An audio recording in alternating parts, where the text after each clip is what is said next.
G'day guys, welcome back. Too many projects, not enough time. I'm Andrew, and here we are today, back in the shop, giving a little joy to Ivy. And today we're going to try and get the front timing cover. There she is, all cleaned up. Little light coat of some flat black on there for a bit of good looks. And so what we're going to do today is going to put the seal on the outside and reassemble the oil pump on the inside here. So we're going to get to that shortly, and then once we've got that done, we'll bolt that to the front of the block, and then flip her upside down, and we've got the old sump here, beautifully cleaned up with a coat of paint. And that paint should hang on better than the factory one after being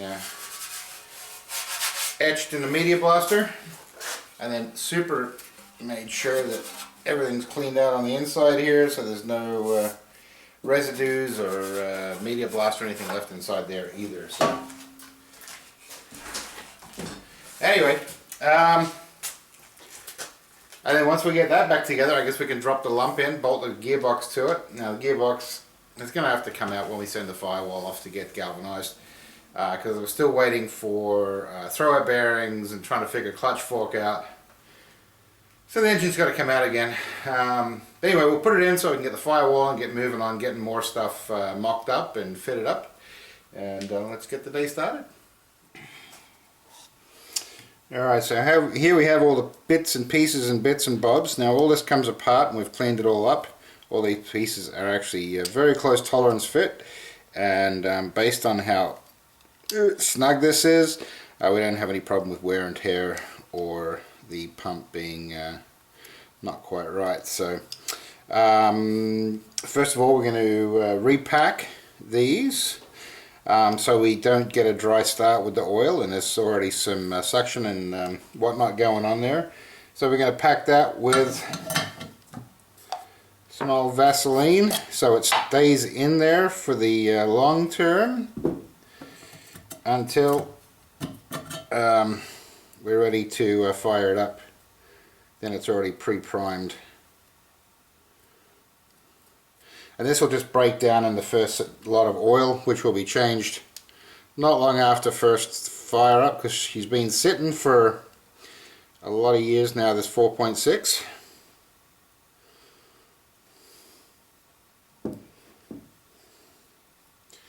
Make sure everything's got a little lubrication going on.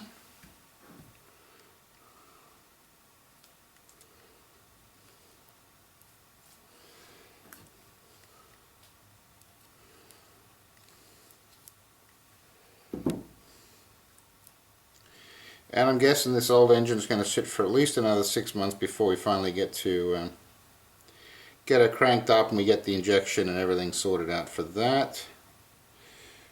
Alright. Lovely jubbly. Now I made sure that all these pieces went back the same way that they came out originally, so they're all in the same position, the same way, same every orientation.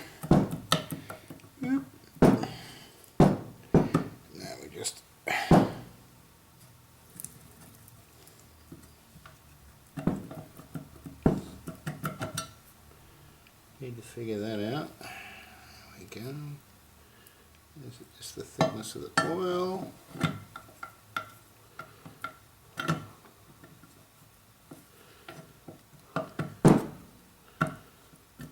There we go. And that goes there. Put a little more in there. They're all good and packed.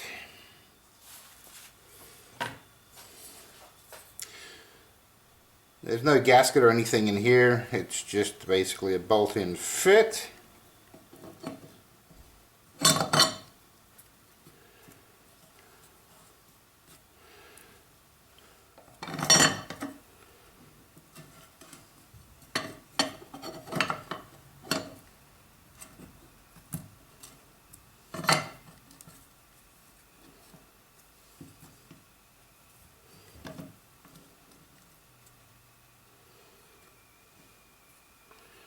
It's close to centered.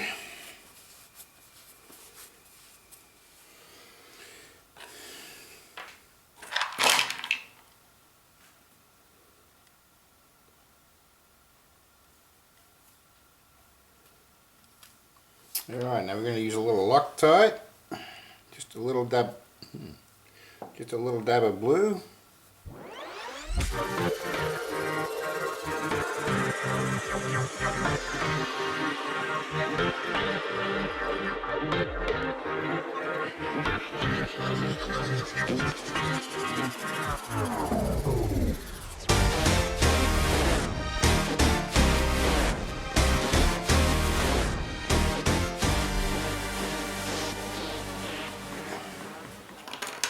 There we have it. It's a little hard and slippery and greasy to do it by hand, but she's in there and she was turning, so, well, she turned before, so I presume she'll turn again. We'll find out when we bolt it up and put the crank on it. And this one here is a bit of a special one, out for a short time. It's a so we can run the distributor with a serpentine belt. So bit of a rare one, having the hole actually through here, and then be able to have the serpentine set up on the front as well.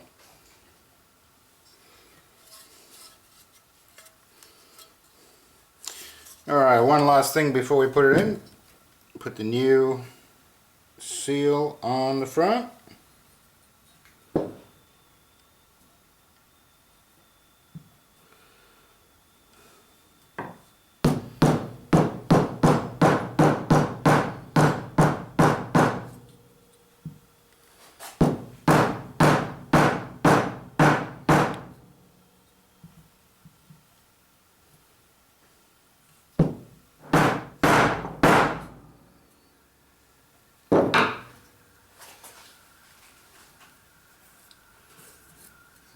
Go.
Alright guys, some of you might remember in the last video when I was putting the steerage linkage in. The steerage linkage I ordered in for fitting to a Range Rover Classic, and the steering box we have is a Defender, and then the end of the steering arm here has a totally different ball joint than a Range Rover or a Discovery does. A much more heavier duty one. And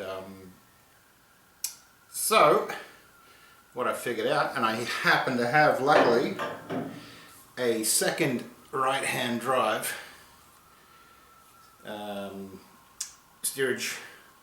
steering bar here of a Disco, and surprisingly enough it does actually fit the Defender, the shaft on the Defender box. So that's a bit of good luck, because this one now will accept the Range Rover ball joint fittings. So I just got to mount this one on and put it on. Just as a little side note on that, I found out also as I also have a left-hand drive steering box hanging around, I grabbed the bar off the left-hand drive steering box, and these are surprisingly cocked about 10 degrees one way or the other, depending if it's left or right-hand drive, which is a little odd because Land Rover likes to stick with one part forever. So it's funny they didn't have the same one for left and right-hand drive. So problem solved, solution for that. Let's get that put on.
Alright, g'day guys, it's a new day, and starting off today we're going to hopefully get the engine and gearbox bolted together, although for the second last time, because we're still waiting for that throwout bearing.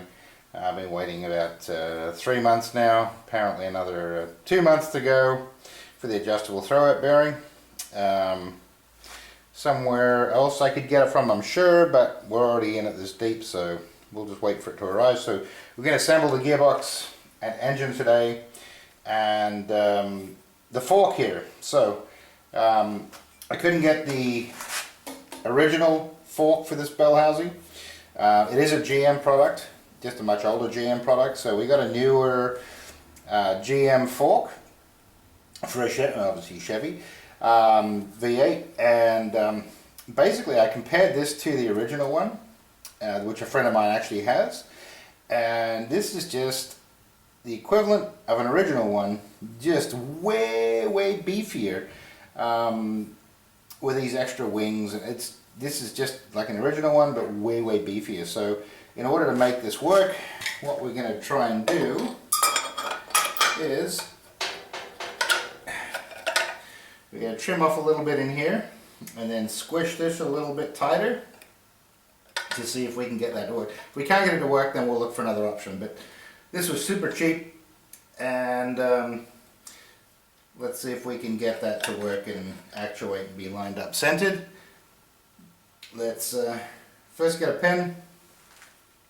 We'll mark where it needs to be trimmed, and then we'll look at making it work.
I just did realise